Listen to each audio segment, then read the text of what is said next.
Mister Kashem আমাদের অফিসের নতুন এমডি। কি বলেন ম্যাডাম, একজন রিক্সাওয়ালাকে এমডি পদে বসিয়েছে? আমি তাকে এমডি চেয়ারে বসাবো না বসাবো তা আপনি বলার কি?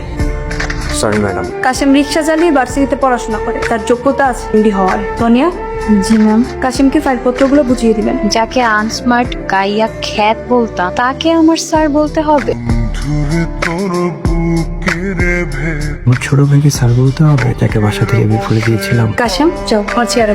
Thank you. আপনারা বসুন। রফিক সাহেব। জি স্যার, ফাইলগুলো নিয়ে আসুন। জি স্যার। সোনিয়া, কাশেম সাহেব কি লাঞ্চ করবে সে দায়িত্ব আপনার। জি ম্যাম। হ্যালো আপু। হ্যাঁ সোনিয়া বল। আপু তোমার সাথে জরুরি কথা আছে, এই জন্য অফিসের লবিতে এসে তোমাকে কল দিলাম। তোমার দেবো কাশেম আছে না, ওই গাইয়া ক্ষেত্রের কথা বলছি, কি হয়েছে? হ্যাঁ আপু, সেই কাশেম এখন আমাদের অফিসের এমডি। কি বলছিস এইসব?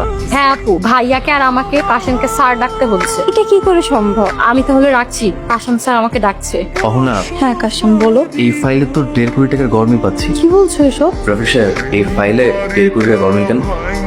কি হলো রফিক সাহেব, তো দিচ্ছেন না কেন? আসলে ম্যাডাম হয়েছে কি, আমি বাড়ি কেনার জন্য অফিস থেকে 1.5 কোটি টাকা লোন নিয়েছি। তাকে বলে অফিস থেকে লোন নিয়েছেন? কাউকে বলি। দুদিনের মধ্যে অফিসের টাকা পরিশোধ করবেন, না হলে আপনাকে পুলিশে দেবো। তুমি না বললে আমি তো কোনোদিনই বুঝতাম না, এত বড় জালিয়াত আমি কোনোদিনই ধরতে পারতাম না। চিন্তা করো না, আমি এখন থেকে সবকিছু ভালো মতো দেখবো। তোমার প্রতি আমার সেই বিশ্বাস আছে। কাশিম নাকি তোমাদের অফিসে জয়েন করেছে? শুধু কি জয়েন করেছে, ও এখন আমার ডিরেক্টর স্যার। 2 দিনের ভিতরে টাকা দিতে না পারলে ম্যাডাম ভাইয়াকে পুলিশে দিবে। তুমি তোমার আব্বা আম্মার কাছ থেকে কিছু টাকা আনতে পারবে?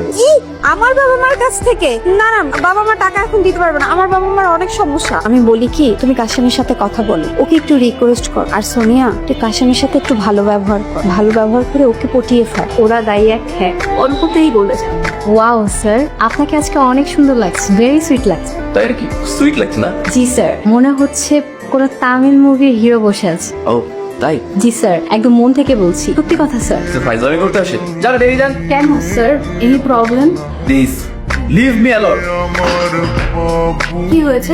সোনিয়া ফাইজলামি করছিল। তুমি একবার বলো, অফিস থেকে বের করে দিই। না না, চাকরি থেকে বের করতে হবে। আমি ওদের অপমান করতে চাই। একটা মানুষকে অপমান করলে কেমন লাগে সেটা ওদের ফিল করতে চাই। তোমার যা খুশি তুমি করো। স্যারকে আমি বলেছিলাম আপনি দেখতে অনেক সুন্দর, পরে স্যার আমাকে ঝাড়িয়ে দিয়েছে। তুমি যতটা সহজভাবে ওকে নিচ্ছ, ও ততটা সহজ নয়। শুনেছি অন্য ম্যাডাম নাকি কাশিমকে বিয়ে করবে।